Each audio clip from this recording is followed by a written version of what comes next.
Well, welcome to the Forgotten Jesus podcast. This is my first and probably my last. Wow. Andy Williams with Andy Williams, Pastor Robbie Gowdy and his wife Candy. Yes, Yeah. This is the last for sure of the season. Okay. So that's this is the last of this, not necessarily your last, but the last episode You may love it. of season 6. Come on. Yes. We're going to try to finish the season today, and then we're going to get the big anticipation of season 7, Okay. which is the number of completion, and lands perfectly for the Sermon on the Mount. Let's go. Come on. I know. By We're going to then spend too. some time in that. Well, no, but not by then. But we'll have Matthew 5 memorized if everybody's memorizing it from the NT 260. Maybe. Yeah, my group is almost to the end. I'm at verse 38, 39. Wow. Yeah, our group's I think at 32. Maybe we're a little behind. Our group, we gave them a little break, Andy, because they were complaining. Oh, come on. Well, I'm just I saying. get it. They were complaining 2 verses a week is a lot. And Are you serious? Yeah. You lie. Well, not all of them. I blame 1 or 2 of them, but no. I'm not going to mention the names. But I saw the struggle in their eyes, and I thought, let me alleviate some of that pain for you guys. Candy's militant, by the way. If you're ever in a group with Candy, get ready for boot camp. No, it ain't boot camp. Boot camp 101, Andy. I'm gonna tell you, this Arkansas brain of mine has a Arkansas brain. has an issue with memorizing things. Does it? It's hard for me to even memorize songs. I can't. Really? Oh yeah. Tough, yeah. It's tough. I get it. That's what I'm saying. But- Some people, you got to look at it this way, Kenny. Some people have, they have more capacity, more ability, whatever, more brain power, whatever it is. What are you saying? I've had, listen, I've been there, dude. I've had a very, very hard time. It never gets easy, by the way. Never. I've been doing this for 22 years because I started with Platt, right? And Platt and I, when we met, it was Romans 1, 2, and 8. I had that in like 6, 7 months. Platt didn't play 4 verses a week, every week. And little did I know, David was memorizing Romans 1 through 8 and into 9. So, but that really helped me, by the way, for those who've never memorized Scripture and put in the time to do like chapters. It really, I believe, is one of the reasons my mental capacity was restored. Sure. Because I had to use it. And it prepared me for seminary, too, because, boy, I would need it. But, all right, here we go. We're going to get into Matthew chapter 12. Let's go. And I was telling him before we started, Andy's first time here on the podcast, and Andy texted me last night, just fun fact, and said, hey, where are we going tomorrow so I can prepare?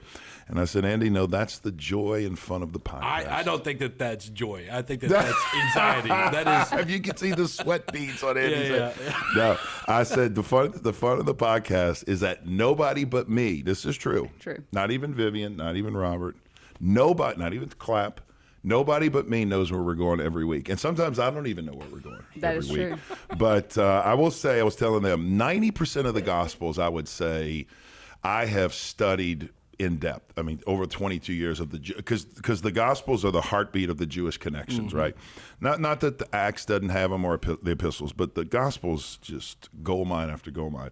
90% of that I have connected in my Bible because I got this little Bible and I connect all the connections. There's about 10%, maybe 15, that I have not a lot of connections. I hadn't studied a lot. I'll just admit, this is one of the. What does that mean? Like, I'm wondering, what is the 10%? I don't know. I'm making that up on the spot. Martin Luther said 95% of what I teach is right. 5% is probably wrong or heretical. I just don't know. Well, 5% I'm probably not right, but I just don't know what 5% that is. So is this going to be a heretical? Is this going to be a heretical episode? No, this is not. Let me tell you that. Martin Luther said he was preaching heresy. He just said he probably maybe not right. I hope I'm not preaching heresy. No, indeed. I wouldn't let you. I'd be like, no. Okay, Matthew 12. Well, we know that because you have no problem debating me live on the air. Okay, I'm playing. Matthew Somebody chapter 12. got to do it. By the way, this is how we roll at home too, Chris. We have no shame debating each other at home over biblical text. Yeah. Matthew chapter 12. Can he get there? Verses 1. There. All right, let's read. We're verses 1 through 8, I think, is where we're going to go. Really? Okay. 1 through. All right, 8. Matthew 12, verse 1. At that time, Jesus passed through the grain fields on the Sabbath. His disciples were hungry and began to pick and eat some heads of grain. When the Pharisees saw this, they said to him, "See, your disciples are doing what is not lawful to do on the Sabbath." He said to them, "Haven't you read what David did when he and those who were with him were hungry?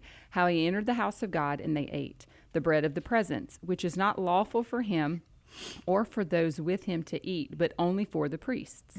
Or haven't you read in the law that on Sabbath days the priests in the temple violate the Sabbath and are innocent? I tell you that something greater than the temple is here. If you had known what this means, I desire mercy and not sacrifice, you would not have condemned the innocent. Ooh. For the Son of Man is Lord of the Sabbath." Ooh, this is a good text right here. A lot of stuff going on here. A couple things. Turn to Exodus 31 as I'm giving you a setup. Andy, you could read this. I'll give you context. But breaking the Sabbath was a huge prohibition. Okay, they and remember, breaking the Sabbath was up there with adultery, idolatry, and murder. Okay, the big three. It was one of the 10, right? It was one of the 10, exactly. So, and the punishment if you broke the Sabbath was real clear. Okay, Andy, read this. Exodus 31, when God's laying out the rules and regulations, parameters, he gives this direction. Verse 1? Exodus 31, verses 14 through 16. Okay. Read this. Observe the Sabbath, for it is holy to you. Whoever profanes it must be put to death. Okay. Hello. Yep. Okay, so here's it was real clear. You break the Sabbath, you die. That's pretty. That's pretty good. That's pretty hardcore. Yeah. God didn't play back in the day, No, God still doesn't play, by the way. I think that's the problem. I was talking to Vivian this morning. I think one of the challenges we have in the American church, I know what it is. in general, is what? What do you think? No fear of the Lord. Wow. Is that what y'all said? Vivian, it's literally what we just talked about. No, I just was talking to somebody about this yesterday. Yeah. There's just no fear of God. There's no, I don't know. I don't want to go there. No, I know. I think people can play. These people didn't play with God. They saw God. They experienced Him. Okay, so what? So can we? What does that exactly mean? Like they're just gonna die? That's if it? they broke the Sabbath, Yeah. they die. Pretty simple. Okay, so the Pharisees, you have to understand, they have this in their mindset, in their mind. And they're trying to prove, if they can prove successfully that Jesus broke the law and condoned sin, meaning broke the Sabbath and allowed his disciples, as a rabbi, to do it, then they would prove two things. One is he's a false prophet or Messiah, heretic, and he's heretic, and he should die. Yeah. Which is why, if you look at the end of, I think it's Luke, if the end of this section, it says they started to conspire. Oh, here it is. Mark chapter 3, at the end of the section after this, and then with the paralyzed hand man who gets healed, it says, immediately after all of this, the Pharisees went out and started plotting with the Herodians against him about how they might what? Kill him. Jeez. Kill him. Now, let's unpack what's happening here, okay? Because the popular Christian view as it pertains to the Sabbath, when most Christians through history read this, they say, okay, Jesus didn't really break the Sabbath, or Jesus broke the Sabbath. I'm sorry, he broke the Sabbath because he's above the Sabbath and he plays by his own rules. I mean, he wrote the rules. Yeah. So he plays by his own. That's the common belief you've been hearing, right, most of your life. Yeah. Jesus wrote the law, he breaks it. And look at him, he breaks it all the time. His disciples are plucking grain here. He told the man not long ago, remember, take up your mat and what? Well, go home. Go home. Now, he could have just healed the guy, and he could have, disappeared into the crowd. But Jesus said, no, go back, get that mat. Put that thing over your shoulder and turn that flashing light on and walk through town working. So Jesus, they said, well, he just does what he wants. He healed the man with the withered hand, we're going to see in a moment. He healed the man with dropsy right at the table of the prominent sages at that time. He healed a woman with a bent back and the straightening on. I mean, he does this over and over and over, okay? So what Christianity, most Christians believe is, well, Jesus broke the Sabbath because he was the Messiah. He could do that. He wrote the law. Now, here's the major problem with that from the Jewish perspective. When a Jewish person, let's put yourself in the moment at this time. The Jewish people could not accept a rabbi or a Messiah, so-called Messiah, who would break the law and hold others and advocate for others to do the same. That was not in their mind. They could not even follow a guy like that. To break his own, basically to break his own law. To break his own law, yeah. A guy who broke the law and condoned others to do the same was not only a deceiver, but a false prophet, and like you said, a heretic. And so I think what Jesus is doing here is something different, okay? What Jesus is doing here is, in the text, if you go back and look at the text, Jesus doesn't deny that these guys were eating or doing work on the Sabbath. In fact, I have a note here. Guess how many laws these guys, in a sense, guess how many laws in the moment these guys broke? This is crazy to think about. Take a wild guess. How many laws did... But eating on the Sabbath was not against the law. Well, no, eating was not against the law, no. You had to eat. No, you had to eat. But rubbing and plucking and tearing, all those things were against the law. Okay, let me show you. I'm trying to find the picture. Okay, So Luke chapter 6. what Watch this. would- Guess how many laws they broke? Take a guess. Question. They broke 4 of the 15 Mishnah oral laws about not working. Here we go. Reaping, threshing, winnowing, and storing and keeping. You couldn't do any of that on the Sabbath. So 4 of the big laws, categories around the Sabbath, they're going to break. Now, one of the things you'll see in the text is Jesus doesn't say, oh, these guys have a pass. Yeah. He doesn't say that. He doesn't even say they don't break the law. He acknowledges, if you look at the text, the way the text is read, Jesus is like, okay, no, I get it. Yeah. No, they broke the law. But watch what he does. He appeals to 2 greater legal precedents. Okay. That's what he's going to do. So he's going to say, okay, they broke the law. But let me show you why, in this case, they broke the law. Now, you have to put yourself in the context of Jesus. Jesus and the disciples have no real home base to go to. They don't have a ministry set up. They don't have a church home. They don't have a 501c3 office. They have none of that. They're traveling around following a broke itinerant rabbi, and the little money they have is being held by a man who has a hole in it that goes right to his pocket. Judas. Every time money goes in the treasury, it just somehow goes right in his pocket, or goes somewhere else. So they don't have any food. They didn't make any preparations for the Sabbath. On the Sabbath, what you have to do is on Thursday and then Friday morning, you start cooking the meal and preparing for the Sabbath, because once the Sabbath hits, you can't do anything. You can't do anything. So Jesus' disciples can't do that. It says in the text, they just had this long walk. They were traveling around doing ministry. Yeah. And then the very next thing we see is they're going to be exposed to this. They're going to see this grain of field, and they're going to say, hey, we need to eat. Now, the Torah did allow for, okay, so here they are. The question is, what land is this they're walking through? Their own or another person's? They are walking through another person's. Yes. Okay. So the first question is, was it allowed to take randomly, freely, from another person's field? Certain portion of it. Okay. Yes and yes. Okay.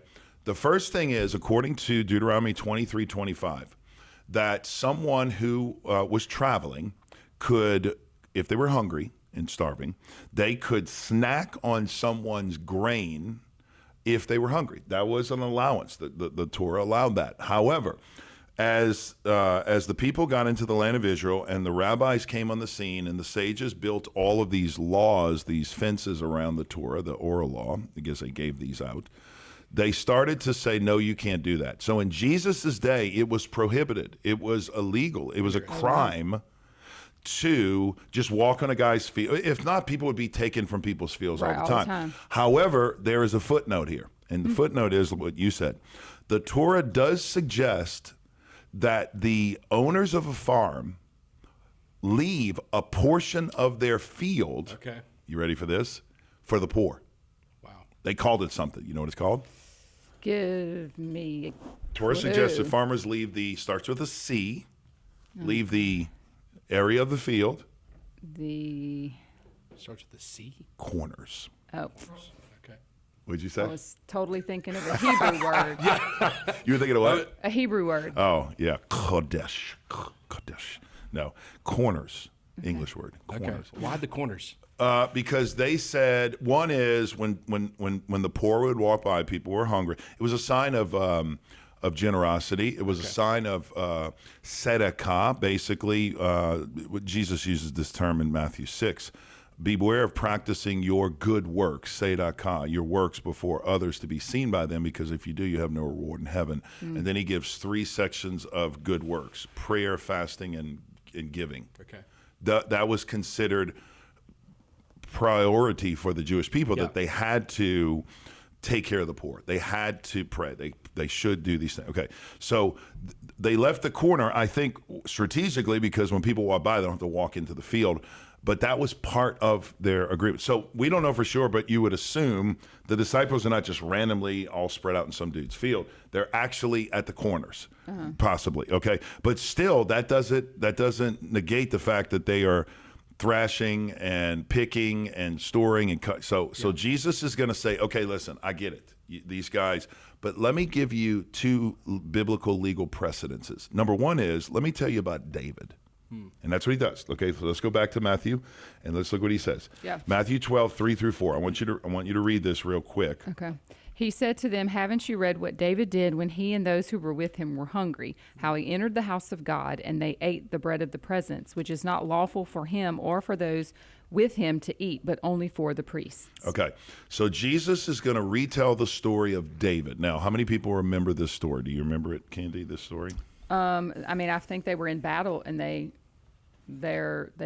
seek refuge somewhere, and then they go in and they eat because that's all that there is. Yes, exactly. That story is in 1 Samuel 21:6. Okay, and basically what's going to happen is this: they're on the run from King Saul.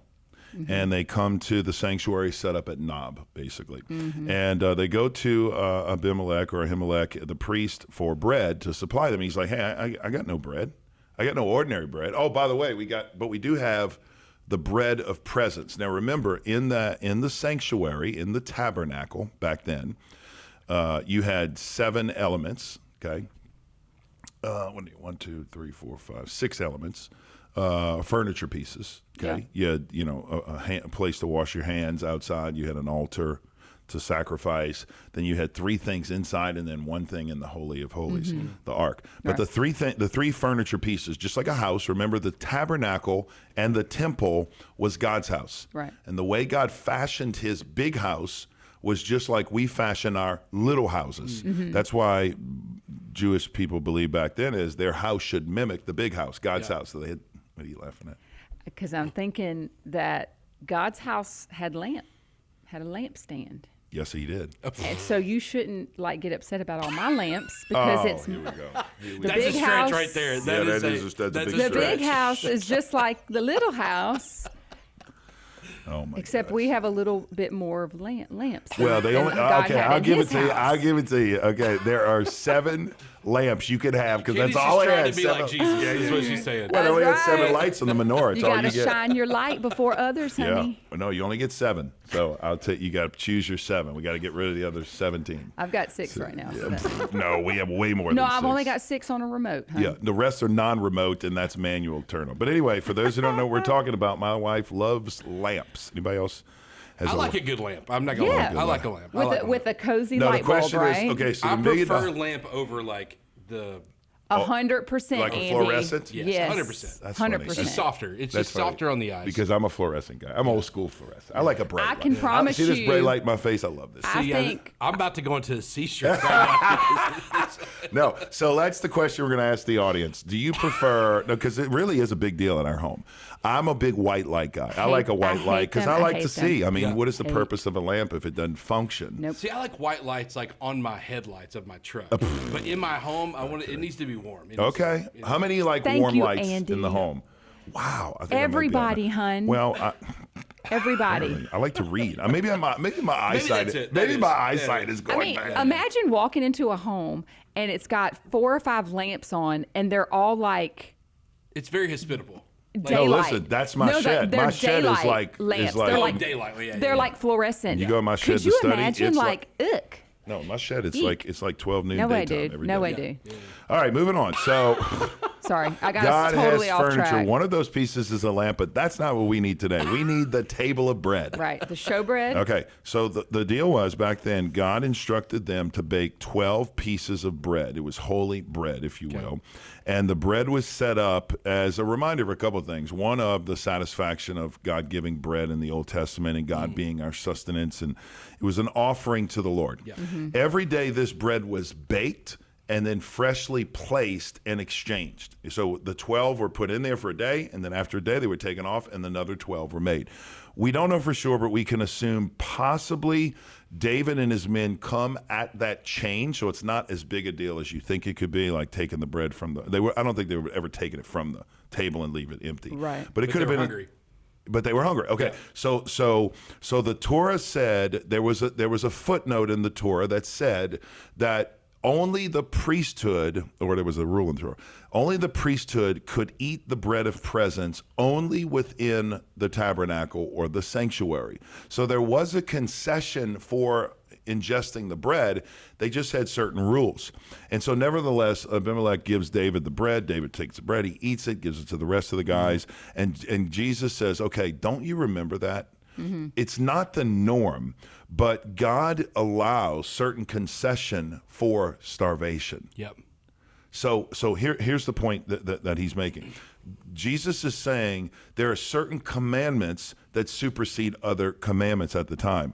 I have a quote here from there's a midrash about the preservation of life taking precedence over the Sabbath. So one of the sages in the Mishnah writes this. He says it was Sabbath, talking about David, and David saw that they were baking the bread of the presence on the Shabbat, or the Sabbath. Since he had not found anything there except the bread of presence, the bread on the table, David said to him, "Give it to me so that we may not die of hunger. Since when there is a case of doubt regarding life, it supersedes," this is the sages, "it supersedes the Sabbath." There we go. How much did David eat on that particular Sabbath? Rabbi Kuna said David ate almost 7 loaves due to his hunger. This is the sages now. Since ravenous hunger had gripped him. Wow. Okay, so this is... So there's a precedence here. Yes, this is, for those who are interested, that is from Yalkut Shimoni 2.130, if you're interested in the Mishnah. But there is a precedence already by the rabbis, by the sages who are not Christian. Yeah. So they're even saying, Jesus is basically saying, God, do you know your Bible here? Do you know the precedent here? So he calls that into question. And so basically Jesus is saying, in a case where hunger is needed, the precedence is you can break the Sabbath for that. But Jesus ain't done yet. That ain't how Jesus rolls. Jesus likes to prove a point and prove another point on top. He's going to dig a little deeper. He's going to dig a little deeper, which is the second legal precedence he's going to call attention to. Look at verse 5. Read that, Candy. Or haven't you read in the law that on Sabbath days the priests in the temple violate the Sabbath and are innocent? Okay, what do you think that means? That's a strong word. The priest in the temple violate the Sabbath. What do you think that means? Well, it can't mean they break it because then they would die. Okay, but there's a technicality here. Is it just in terms of they're always they're always working, like even on the Sabbath they're always preparing? Yes. So he's So here's how you look at it. So there are certain commands that supersede other commands, and it doesn't mean you're breaking it. It just is another command. The way they looked at it is there were positive and negative commands in the Torah. Okay, and what they said is, and I have a reference to this. I don't have it right in front of me, but what they said is, if you have a choice of what to keep or break, if you're in a position where you have to keep or break, or you have to make a decision, one law contradicts another, they have a simple formula for it, okay? The formula was this: the positive commands supersede the negative prohibitions. Okay. So do this supersedes don't do this, or don't do, or see what I'm saying? But they also had another interesting insight, and I found the connection when I was studying today, which is fascinating to me. And a lot of Christians don't know this, but in the Jewish culture, particularly with Babylon and the exile with the Assyrians and all these things, when people were attacking the Jewish people, okay, even when Joshua, when he was coming through, if you were captured by an enemy and you were forced, this is fascinating here, you were forced to break the law. Okay, watch this. They said you could only break 3 commands ever and be okay with God. Jesus. I mean, I'm sorry. I'm sorry. That's wrong. Rewind. If you were forced to break the law, you could break the law at any point, all 613 commands, but you could never break 3. Never. What were the 3? They're called the big 3. 3 at a time? Or no, you're saying there are 3 3 certain laws. That are off limits. Yes, there are 3 commands. You could break all 610 of them. But you can't break these 3. If it's a life or death situation, meaning you have to eat meat offered to idols. Okay, I don't want to do that. It's a command, but I'll do it to live. Yeah. God said you could do that. Yeah. You can't break 3 no matter what. Okay. Life or death, you have to die for this one. I'll give you a hint. They're in the Big 10. You can't profane They're the name in of the Lord. Decalogue. Idolatry is one of them. Okay. What's the second one? Could not break the other 2. Murder. Murder's another one. No other God besides him. Okay, that's idolatry. That's idolatry. Murder, and here's the big one, has to do with marriage. Adultery? Ooh. Adultery. Wow. That's the big 3. You ever heard this word? Okay, I even have the reference if you're interested, Robert. We can give it later. But this was a common belief in that rocks some Christians, by the way. Christians like, what are you talking about? You could say no. God gave a concession, or the culture. Culture. This was oral law, by the way, not God, but oral law said in a situation of life or death. So that makes sense because you have these big 3. Okay, so Jesus now is going to appeal to another kind of idea where he's going to say, okay, listen, the positive supersedes the negative, and in this case, the temple priests, like Andy said, have to work on the Sabbath. Mm-hmm. Why? Because God himself said they had to work when he said at least twice a day, 9 and 3, you have to offer the tamid sacrifice, which is a sacrifice continually before me as an offering to God. Okay. Mm-hmm. And if we know that, those who know from the podcast, the 9 and 3 time is specific. That was the time that high priest would be in the niche or the niche of the temple, and he would be standing there with a shofar horn in his hand, ready to blow. Below him at 9 a.m., 8:58 to 8:59, was another priest with his arm around a goat or a lamb with a neck to the open blade of his, or the open blade of his, the blade next to his neck, and waiting for that moment at 9 o'clock when the priest. That's pretty good. Yeah. That's pretty good. Very good, huh? Actually, that was like really good. That sounded that, like an actual. Chris looked up on that one. That's almost as good as my turkey call. Oh, come on. I've been perfecting my turkey. You know, some people use a turkey mouthpiece. Is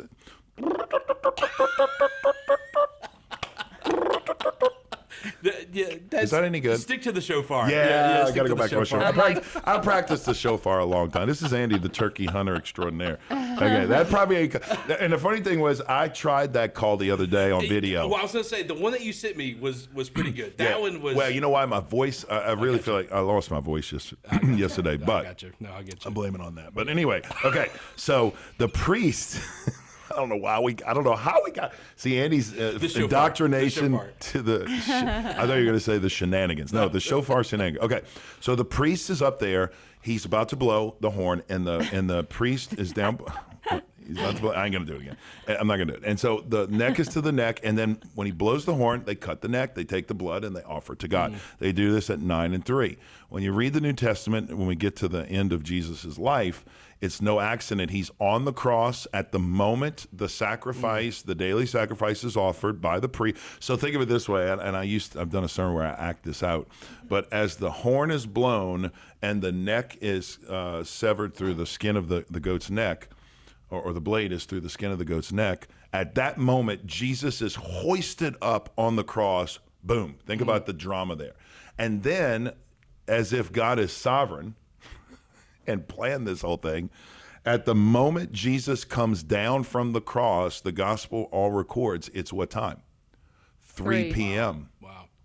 The exact moment, again, the horn is being blown. So if you were there, you know these things. This is part of your culture. Yep. This is not happenstance. Obviously, they didn't have a watch, but they had a horn blown. So they know. So they're putting all the pieces together here. Okay. So because God said these sacrifices, the slaughtering of animals, the tending to the altar, the incense being burning, the lighting of the menorah, the baking of the bread, the all of these things were done every day, including the Sabbath. So Jesus is going to say, don't you know there is actually a precedence for this, that these guys are given a concession. They're allowed to do this for a greater good, a greater purpose. That's the point he's trying to make. So based on these two precedents, Jesus is declaring they had a need, they were hungry, to preserve life, to live. And because of that, that takes precedence over the temple sacrifice. Think of it this way. It's kind of an if-then. If human need is greater than the temple need or the temple service, and temple service supersedes the Sabbath in that account, then human need is greater than the Sabbath. That's the logic. Okay. Does that make sense? Now, most Christians that read this don't get there. Here's how they get here. They say, no, look at the text. Go back to Matthew chapter 12, and let's read 5, 6, and 7. And I want to show you what most Christians, and I've been taught this too for years, with the way we believe, the reason we believe Jesus is breaking the law is, I'm going to give you the reason. We just say, oh, it's because of this. Yeah. Okay, so read 5, 6, and 7. Okay. Or haven't you read in the law that on Sabbath days, the priests in the temple violate the Sabbath and are innocent? I tell you that something greater than the temple is here. Okay, stop. There it is. Oh. Something greater than the temple is here. So most Christian American Westerners, we read that as Jesus wrote the book, he can break the law. Yeah. That's what we say. I'm the boss. You're not telling me what to do, and I play by my own rules. Okay. Now, just back up for a moment. Let's just say you don't know much about Christianity. Let's say you're hearing this for the first time. What kind of boss, okay, let's just look at this philosophically. What kind of boss, do you want to work for a boss that sets rules for the company and then breaks his own rules privately? No. Just think logically. No. Nobody wants to do that. Who in the world would, first of all, not only would you want to work for him, you wouldn't trust him. Yep. Because you're like, man, how does he make sense? So that logic breaks down quickly. Like, number one is he wouldn't be the Messiah, and number two is the whole nation and the disciples would have said, we can't follow this guy. Because remember, they were good Jewish boys before they were followers of Jesus. So Jesus is not making the argument like I'm superior to the law. In fact, Jesus even said in Matthew chapter 5, we'll get to it, one of my favorite passages in all of the Sermon on the Mount, most misunderstood as well, so you have to hang in for season 6. But when Jesus says, I didn't come to abolish, nullify the law or the prophets, instead I came to fulfill them, which is a wonderful picture of coloring between the lines. You're going to love this idea. To fill full. You're going to love that. But the point is, Jesus is not here breaking laws. He said he wasn't breaking law. So what is actually happening? Jesus says, okay, let me show you what's going on. You guys have missed the point. The heart of the issue, here it is an issue of the heart. Your heart, actually. Notice how he finishes. Can you keep reading verse 7? If you had known what this means, I desire mercy and not sacrifice, you would not have condemned the innocent. Wow. For the Son of Man is Lord of the Sabbath. Okay, a lot there. Okay, so what does he quote from? Look what he quotes from. Hosea, chapter 6, verse 6. Now, what is Hosea talking about? And Jesus quotes this a couple different times, by the way. He, when he's criticized for hanging out by the Pharisees with the tax collectors in Matthew, you remember this? Yeah. Tax collectors and sinners, why you associate with them? Jesus says, I didn't come for the well, I came for the sick. Yep. And then he quotes, is it not God who desires compassion, mercy more than sacrifice? So he's going to quote this verse a couple times. The Hebrew word in Hosea 6:6 can be translated as mercy, but it's also the word compassion, where we get the Hebrew word chesed or hesed, which is understood as loving kindness, compassion, acts of love. Okay, the picture here, you'll know this when I say it. There's a parable that Jesus taught about chesed. It's CH is in Hebrew. I can never do it, but you got to like spit in your mouth. Sorry. But chesed. Chesed. Whoa. Oh, was that good? That was Arkansas good. That was, but stop. No, here's the thing. So what parable has a picture of two men without loving kindness and care and compassion, and one man who is the odd dude out? Like, what is this dude doing in this? What? He's going to pick this guy up. Wait, what? He's going to put him on the back of his horse. Wait, what? He's going to pay for his night at the inn and heal his wound. Yeah. What parable am I talking about? The Good Samaritan. The Good Samaritan. Wow. In the Good Samaritan, you have a picture of heart, love, compassion over law, legalism, and selfishness. That's what that passage is about. It's basically a picture of two guys who did everything right by the rule of the law and missed the whole point of why they were doing it. It would be like, the illustration I can think of is, it'd be like if Candy and I were married early on, you and Kristen married, and one Saturday morning, she sleeps in late and you up early. You decide, you know what? 3 kids. She's working a lot. She's busy taking care of them. I'm going to get up and clean the house. I'm going to do it. I'm going to clean it. I'm going to start the laundry. Yeah. Whoa. Yeah. I'm going to load the. Kristen, do not listen to this podcast. Yes. No, I'm not. I'm like, let's go. It never happens. It doesn't happen at our house like this often. But let's just say something got into I love you. how you put me in the story. Oh yeah. No, I get into the story. I get into the story. Candy knows better. But I do, hun. no, I do help. Every now and then. Precedence here. Speaking of, you're okay, let's get back. We're not talking about us, Kay. We're talking about Andy and Kristen. Okay, So Andy gets up, he cleans the house, he vacuums, he lets the dog out. I mean, the kids are all fed, and then on top of that, he walks in the room with a to-go tray and says, "Kristen, freshly squeezed orange juice. I cut them myself. Wow. Dude. Scrambled eggs, just like you like. Extra crispy maple bacon." Yeah. Wow. And cup of coffee. Okay. And she looks at you and says, "Honey, What you in should. the world? What got into you?" Okay. Now let's. My wife has never experienced this, by the way. So. Maybe this is a marriage counseling episode. This wife hasn't either. Wait a minute. Just saying. I've taken you to Waffle House almost every Saturday. Yep. There you go. That's a true story. She never goes to Waffle House. Ryder and I go, but let's freeze frame it there. There's the snapshot. Okay, so you walk in, you're giving her. Now at this point, we have 2 options. We have only 2 options of how we respond. Okay. When Kristen says, "Andrew, Andy baby," what does she call baby. you? She does call me Andrew, actually. And I knew she did. She's the only person when my mom would call me Andrew is when I was in trouble. Right. When Kristen calls me Andrew. That's funny. She just Candy calls me Rob. My mom calls me Rob, which is funny. Yeah. Everybody calls me Rob. She doesn't call me Andy baby though. That's Maybe that's a new word for her. Andy baby. Okay, so freeze frame. Okay, you got 2 options. Either A, because she says, what did you do this for? The first option is you say, "Babe, I did this because I love you. because I love you. I love you. Yeah. No strings attached. I want nothing. I just want you to know how special you are." And you leave, and she has a warm, fuzzy feeling. She thinks, "I got the greatest husband in the world." Okay, that's first scenario. Scenario 2, she looks at you. The house is clean. "Andy, what got into you? Why did you do this?" You say, "Babe, I love you, and I'd like to buy a brand new guitar." There was this Taylor guitar that I saw at the music store. Or better yet, there was this duck call. There's a shotgun. Yeah, there's a shotgun. Or a boat. Or a boat. Oh, gosh, we tried them all. She put them all there. But, okay, so, and okay. Now, that sounds like more my household. Yeah, right? no. That That's how we roll. That's how we roll. That's how most guys roll. But okay, so freeze right there. What does she say in response? "Hey, I did this." And she says, "Wow, you shouldn't have." And I said, "Well, actually, yeah, because there's a boat at Bass Pro. I've been looking at it. You know, my old boat broke down." Immediately, what happens to what you did? It just nullifies everything. Yeah. It nullifies everything. Mm-hmm. Jesus said he would not come to nullify the law by what he's doing. In fact, he said, "I came to fulfill the law." Okay? So what Jesus is getting at here is, you guys are keeping the letter of the law, but you're doing it to get something from God. You're trying to make a deal with God. Now, by the way, this is going to hit hard for all of us because we've all been there, if we're honest. This is not love. This is not transformation. This is transaction. Yeah.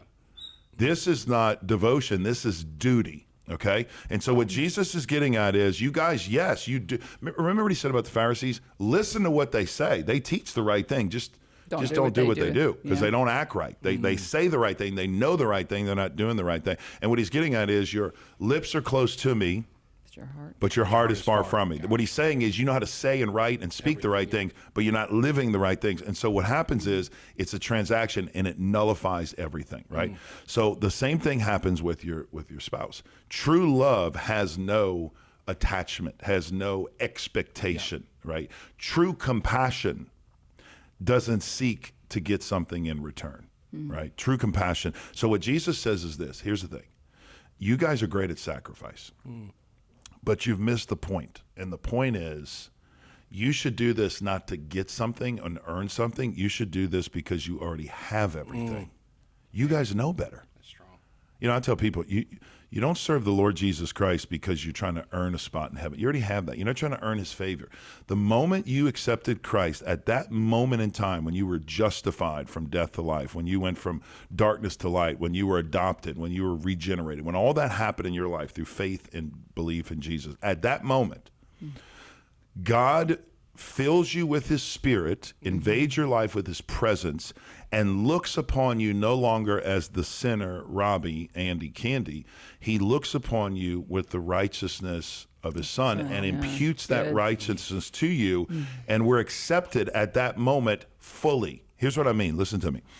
God will never love you more today than he loved you back then. Because when he met you and loved you, or you met him and loved you back then, it was completely. You had access to all the riches of heaven.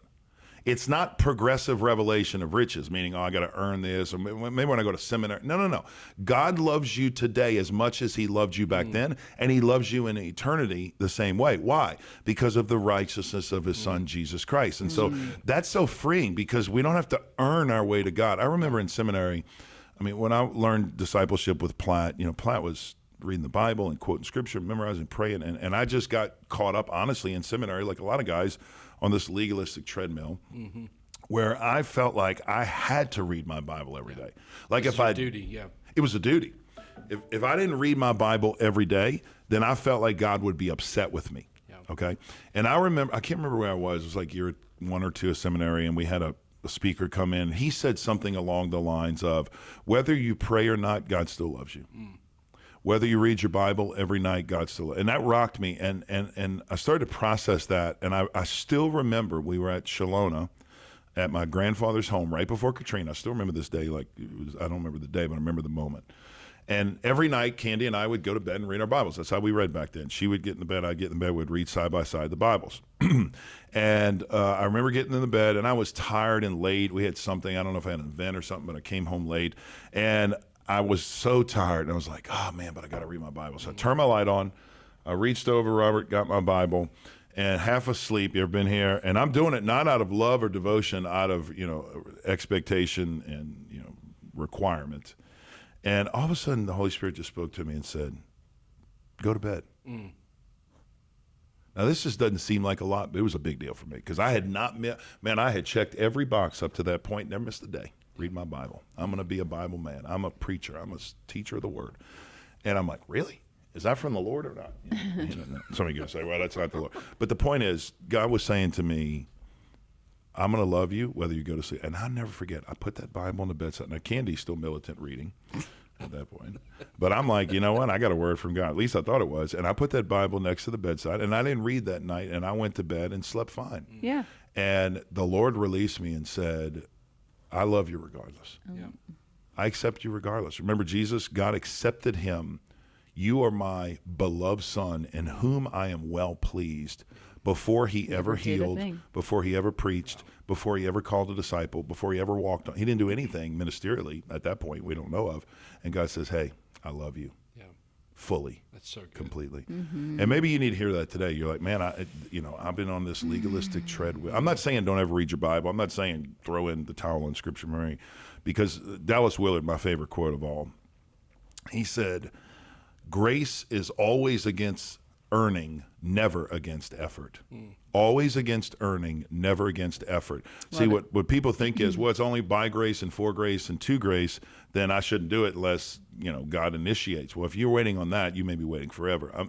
The point is, you don't serve the Lord without effort. You have to have effort. You're passionate more than any. Paul says, I strive more than anybody else. Yeah. I'm pressing on to what's ahead. So Paul had effort, but he knew that his effort didn't earn him anything from God. God still loved him the way he was. And so that's so refreshing, because if God only operated in sacrifice, and there was no mercy, we all fall short.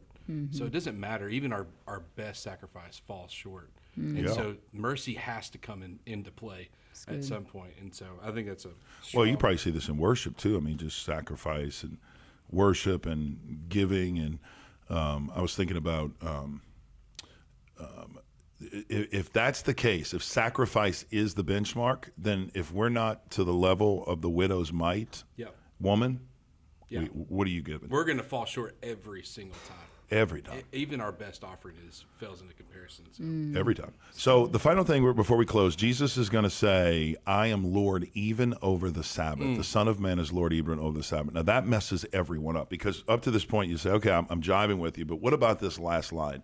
And you have to understand, and this is one perspective, again, this is a perspective of D.T. Lancaster, First Fruits of Zion, scholar I study a lot from. But what he's saying is, when Jesus said the Sabbath was made for man, not man for the Sabbath. Okay, here's the logic here. And then I'm even Lord over the Sabbath. You're going to love this. What he's doing is he's appealing to the order of creation. Okay, so what he's saying is, if you follow the days of creation, when did God create man? On day what? Anybody know? It's not a trick question. It's like day 6. No, 6. Oh, wow. 6, because here's why. I said day 2. I'm a little tired. And he said day 3. I said day 2 or 3. 2 or 3. Okay, 2 or 3. That's a I'm good. thinking Genesis 2 and 3 because of the fall, you know? I think I was leaning on Keen's logic. Yeah. No, well, here's the thing. So if you look at, by the way, just for those who are into the gematria and numbers, that's why the number 6 is always connected to humanity, the human race. 6 is always the number of incompleteness. 7 is the number of perfection. Why is the number 6 humanity? Because God created man on the 6th day. Interesting. Remember that. Okay.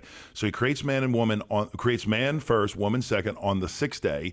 And then on the 7th day, he what? Rest. He rests and Sabbaths. Yep. So what the rabbi said is the order or the logic makes sense. Why? That's why Jesus says God created man for or before the Sabbath. Man has priority over the Sabbath. And now Paul's going to use this logic as well. Paul in 1 Corinthians 11 is going to say, remember this, man was not made for woman, but woman was made for man. Neither was man created for woman, but the woman for man. Now what he's saying is not man rules over woman. What he's saying is man has seniority, not priority. Because the man was made first, the man has a responsibility to care for the woman. Not lord it over, submit to me, woman. No, it's seniority, meaning responsibility. Yeah. And so you have seniority over priority. Well, Jesus is going to say, in the same way man and woman are made, the same way God made the Sabbath. The Sabbath was made on day 7. Man was made on day 6. And what he's saying is you have your order out of order. Oof, yeah. You guys are missing the whole point of this. And so when he says the Son of Man is even Lord over the Sabbath, he's not saying that he is like Jesus is over the Sabbath. He can do what he wants. Remember, Jesus would never do that. Son of Man, this is where you may never heard this before. And honestly, I was studying, and it's kind of new to me, but the Son of Man, I went and looked this up, but the Son of Man title for Jesus, for the audience at that time, they would have heard, Son of God would be divine attribute or divine name. Son of Man would have been the human form or the human figure of Jesus. So God, Jesus, all God, all man. So Son of God, he's in his divinity, referencing divinity. Son of Man referencing his humanity. Yep. Another way to read that verse as we close is this. Even mankind is Lord over the Sabbath. Now, is Jesus Lord over the Sabbath? Of course he's Lord over the Sabbath. He created the Sabbath. He made the law. But I don't think Jesus is saying, oh, by the way, because we've read this wrong, I think. Oh, by the way, and what you heard, it means nothing because I call the shots. I can do what I want. If Jesus was, here's the logic here. If Jesus was saying, I can bend the rules, then why in the world did he waste his time with 2 references to legal precedents in the Old Testament? He would have negated all that and just said, what are you talking about, guys? I wrote the law, dude. I do what I want. Yeah. That is not the Messiah, nor a biblical Messiah, nor Messiah we would have wanted to follow. Jesus would have been gone long before that, if that was the case. But Jesus is saying, I think, just like I'm Lord over the Sabbath, but even the Son of Man, even humanity has priority over the Sabbath. God didn't make the Sabbath as a crutch. God gave the Sabbath as a gift to help you, not to hurt you. And so that's where we're going to land today. That is the end of season 6. Who knew? That's good. And not to mention season 6, the number of humanity. We're finally getting into the number of completion. Let's go. The number of Jesus, number 7. Revelation had a lot to do with number 7. True. All right, that's it, guys. End of season. We'll keep you posted. The Sermon on the Mount. We need to do something big on the Sermon on the Mount, Kenny. What are you thinking? Something big. I don't know. We'll figure it out. Let's do it on a mountain. Ooh, move the podcast on a mountain, which means the back portion of our property. What are the guys doing in the backyard on that little hill back there? Oh, man. Oh, it's funny. All right, that's it, Andy. Come on. Yep. That was fun. Yeah, we want to, if you are not a subscriber, make sure you subscribe to the podcast. That's right. What is that noise? I don't know. I keep hearing that. I keep hearing noises. That's in there, probably That's me. pretty Chris Wayne. I didn't know we had, some podcasts have like noises they could click, and that's what we need for season 7. We need our own. Do you have any noises, Chris, you could put in? Where you could do it. Oh. Yes. That was not what I was thinking. But hey, who knows? That's the kind of lane I want to ride in when we get back. All right. If you haven't subscribed, make sure you subscribe. Like the podcast. Share it with a friend. That's how we get the word out there. And if you've been a faithful listener, thank you. It means a lot. We do this for you. We enjoy what we do. And our team is privileged to serve you in that. So Candy and Andy, come on. Thank you for being here. It's awesome. We'll see you guys. We'll see y'all next time. In the next season. Bye.